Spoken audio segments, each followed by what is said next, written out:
नमस्कार। आप सभी को नववर्ष की हार्दिक शुभकामनाएं। जन्म कुंडली विश्लेषण और कुंडली विश्लेषण के अनुसार वर्षफल मतलब 2026 कैसा रहेगा आपके लिए, एक जन्म पत्रिका के माध्यम से इसको समझने का प्रयास करेंगे। जो जन्म पत्री आप स्क्रीन पर देख पा रहे हैं, ये मेष लगन की पत्रिका है और मेष राशि का स्वामी मंगल छठे भाव में है।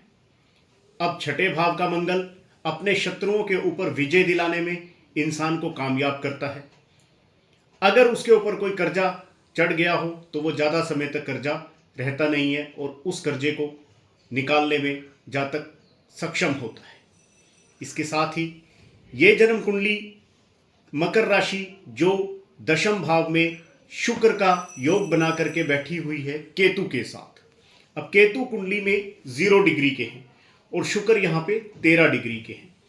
इस जातक के जीवन में जब बुध की दशा शुरू हुई और बुध इस जातक की कुंडली में भाग्य स्थान पे बैठे हुए हैं, वहाँ पर इस जातक भाग्य उदय होना शुरू हुआ, क्योंकि बुध सूर्य के साथ सूर्य बुध आदित्य योग बना करके बैठे हुए हैं, जो इस व्यक्ति को बिजनेस की दुनिया में लेकर के गया।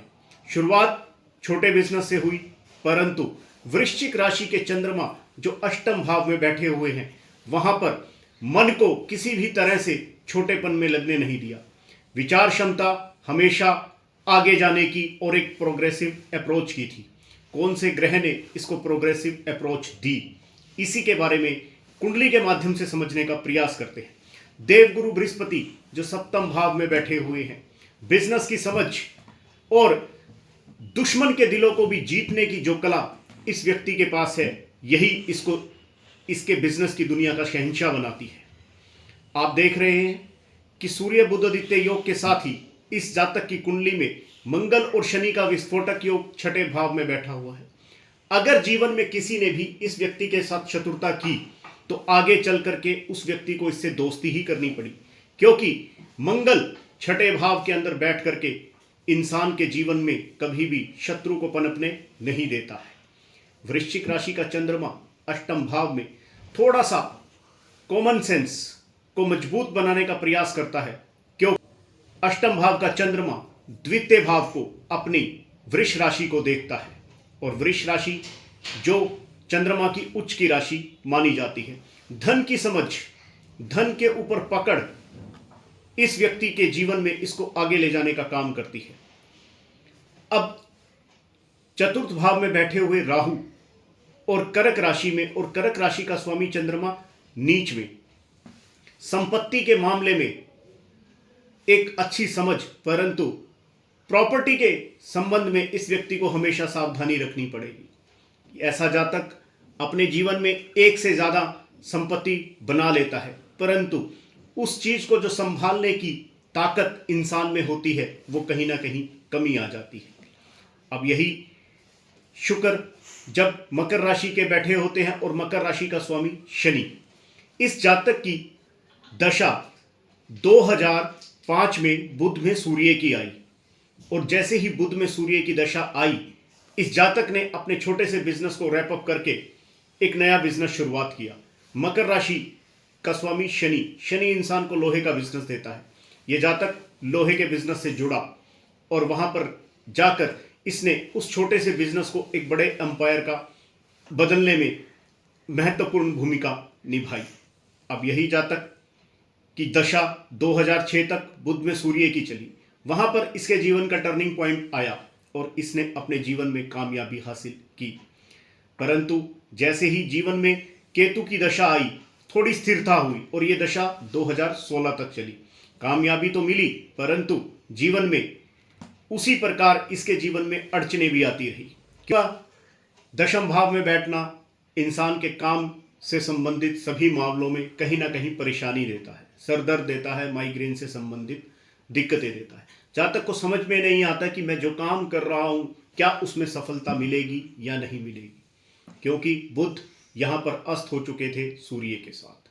अब यही दशा जब इनकी जन्म कुंडली में 2006 तक चली और उसके बाद जैसे ही केतु की दशा चली तो वहां पर जीवन में आगे बढ़ने के रास्ते खुले और शुक्र की दशा जैसे ही इनके जीवन में आई 2023 में, वहां पर लक्ष्मी की फुल कृपा हुई इनके ऊपर, और अपने जीवन में एक से अधिक बिजनेस के प्रति इनकी समझ बढ़ी और उस बिजनेस को इन्होंने विस्तार से किया। इस जन्म पत्रिका की सबसे बड़ी विशेषता क्या है? आप अगर इस कुंडली को देखें तो सप्तम भाव में देवगुरु बृहस्पति बैठे हुए हैं और वो शुक्र की राशि में बैठे हुए हैं, और शुक्र इस व्यक्ति की कुंडली में सप्तम भाव के स्वामी होकर के दशम भाव में चले गए। इस व्यक्ति के भाग्य के द्वार तब खुले जब जीवन में भाग्य लक्ष्मी का प्रवेश हुआ। जैसे ही इनकी शादी हुई, इन्होंने अपने जीवन में पीछे मुड़ करके नहीं देखा।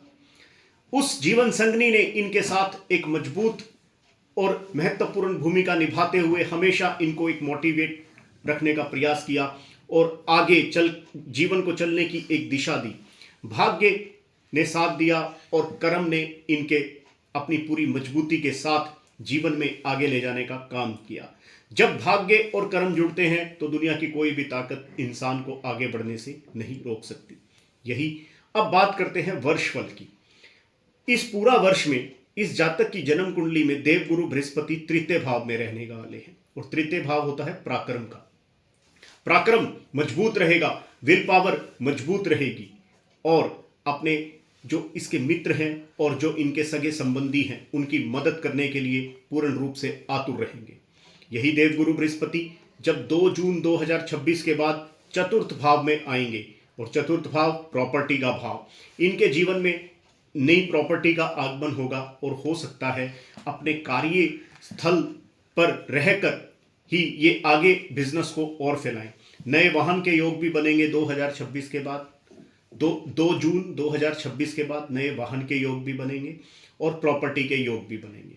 ये वर्ष इनके लिए बहुत बेहतर रहने वाला है। वहीं अक्टूबर के महीने में जब यही देवगुरु बृहस्पति पंचम भाव में आएंगे, संतान से संबंधित कोई इनको अच्छी खबर मिलेगी। हो सकते हैं इनके बच्चे किसी एक महत्वपूर्ण कंपटीशन एग्जाम को क्लियर कर लें या कोई नई अचीवमेंट अपने जीवन में लेकर के आए। शनिदेव पूरा वर्ष जन्म कुंडली में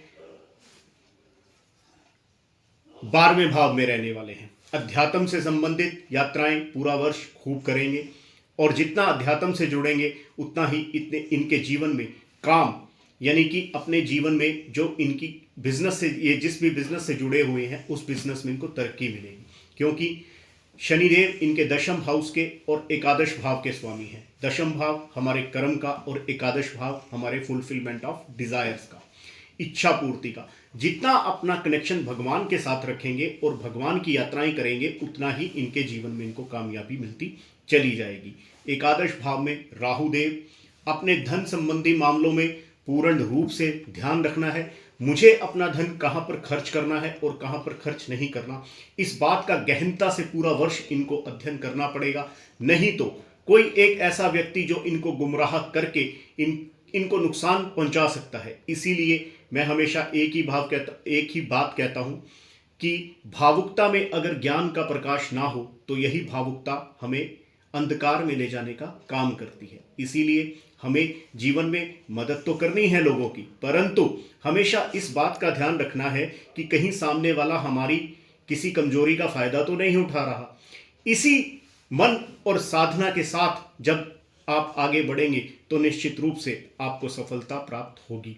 यही देवगुरु बृहस्पति इनकी कुंडली पे 2 जून 2026 के बाद चतुर्थ भाव से दशम भाव पे दृष्टि रखेंगे, और दशम भाव में बृहस्पति की नीच की राशि होती है।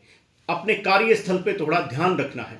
अपने जो आसपास का वातावरण है उसमें कोई भी ऐसी बात किसी के सामने नहीं करनी जिससे आपको आगे चल करके नुकसान हो। अपनी बातों को थोड़ा सा गुप्त जब तक आप नहीं रखेंगे तब तक जीवन में परेशानियों का सामना करना आपको पड़ेगा। जन्म कुंडली में हमेशा जीवन को एक सरल राह दिखाने का काम करती है। जब हमारे ग्रह हमारे पॉजिटिव होते हैं तो हमें अपने जीवन में हमेशा तरक्की के रास्ते खुले रहते हैं। अगर आप स्क्रीन पर मैंने आपको पहले दिखाया था कि योग कारक ग्रह और मारक ग्रह, जन्म कुंडली में जब भी योग कारक ग्रहों की दशा आती है तो इंसान अपने जीवन में तरक्की करता है। हमेशा योग कारक ग्रहों का रतन डालना चाहिए और मारक ग्रहों का दान पुण्य करना चाहिए। अब इस जातक की जो दशा है वो शुक्र की है। शुक्र कुंडली में कम योग कारक हैं, परंतु लेकिन अच्छे भाव के स्वामी हैं, धन भाव के स्वामी हैं। अपने कुटुंब भाव के स्वामी हैं। अपने पारिवारिक और अपने मित्रों के प्रति एक अच्छे भाव रख करके अपने जीवन को आगे चलाने का ये जातक काम करेगा, क्योंकि शुक्र इनकी कुंडली में द्वितीय हाउस के मालिक हैं। और दूसरा भाव वाणी का, अपनी वाणी से लोगों के दिलों को जीतने की जो कला इस जातक में है वही इसको जीवन में आगे ले जाने का काम करती है। धन के मामले में समझ की बहुत जरूरत है, क्योंकि नीच के चंद्रमा की दृष्टि दूसरे भाव पर है। अपनी वाणी के ऊपर हमेशा कंट्रोल रखना ही इनके जीवन की सबसे बड़ी कामयाबी का राज बनेगा। देवगुरु बृहस्पति की नवम दृष्टि जन्म कुंडली के हिसाब से तीसरे भाव पर पड़ती है। हमेशा परोपकार की भावना इनमें बनी रहेगी, और जितना ये परोपकार करेंगे उतना ही जीवन में आगे बढ़ने का अवसर इनको मिलता चला जाएगा। परंतु धनु राशि का सूर्य अभी इनकी कुंडली में वर्तमान गोचर के हिसाब से जनवरी के महीने में धनु राशि में है, और धनु राशि इनके भाग्य स्थान की स्वामी है। भाग्य के रास्ते खुल रहे हैं, अवसर, नए अवसर आपका इंतजार कर रहे हैं पूरा वर्ष। परंतु ध्यान रखने वाली बात सिर्फ इतनी है कि भावुकता नहीं दिखानी है, प्रैक्टिकल होकर के चलना है। आपके जीवन की सबसे बड़ी कमी यह है कि आप भावुक हो जाते हो और उसमें कहीं ना कहीं आपको नुकसान झेलना पड़ता है। इसीलिए अपने जीवन में हमेशा प्रैक्टिकल रूप से आगे बढ़ के ही आपको कामयाबी मिलेगी। आप अपने जीवन में हमेशा अच्छे काम कीजिए और आपको हमेशा तरक्की के रास्ते मिलेंगे। उपाय क्या करना है पूरा वर्ष? पूरा वर्ष आपकी कुंडली में देवगुरु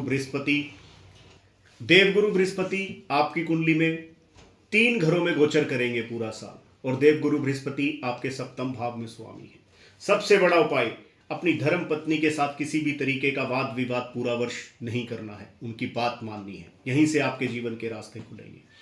अगर आप अपने घर की लक्ष्मी को और उससे मीठी वाणी का प्रयोग करेंगे तो यहीं से आपके तरक्की के रास्ते खुलेंगे।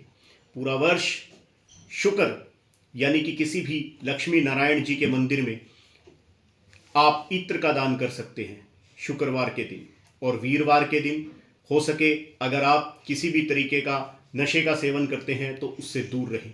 यही आपकी तरक्की का मूल मंत्र रहेगा। शुक्रवार के दिन जितना हो सके भगवान को इत्र चढ़ाइए, वहीं से आपकी तरक्की के रास्ते खुलेंगे और जीवन में आपके किसी भी तरीके की कोई बाधा नहीं रहेगी। मई के महीने में जैसे ही सूर्यदेव आपकी कुंडली में लगन में आएंगे तो मेष राशि में सूर्य उच्च का होता है। आपको एक नई बिजनेस की डील मिलेगी, 100% आपको एक नई बिजनेस की डील मिलेगी जो आपके जीवन का टर्निंग पॉइंट और मील का पत्थर साबित होगी। इसीलिए जीवन में ध्यान रखना है, और जब भी आपको ऐसे नए अवसर मिले तो उचित मार्गदर्शन के साथ जीवन में आगे बढ़ें। यही आपकी कामयाबी का राज रहेगा। और अपने जीवन में हमेशा जब तक आप अपने माता पिता की सेवा करते रहेंगे, सूर्य आपकी कुंडली में भाग्य स्थान पर बैठा हुआ है, उनकी कृपा आपके ऊपर रहेगी और आपकी तरक्की के रास्ते हमेशा खुलते चले जाएंगे। कर्क राशि का स्वामी चंद्रमा जो आपकी कुंडली में नीच का है, हमेशा अपनी माता को छोटे छोटे गिफ्ट देते रहिए समय समय पर, जिससे उनको खुशी हो अपने जीवन में, और उनका आशीर्वाद हमेशा लेते रहिए। यहीं से आपकी कामयाबी और तरक्की के रास्ते खुलेंगे। धन्यवाद। जय श्री कृष्ण।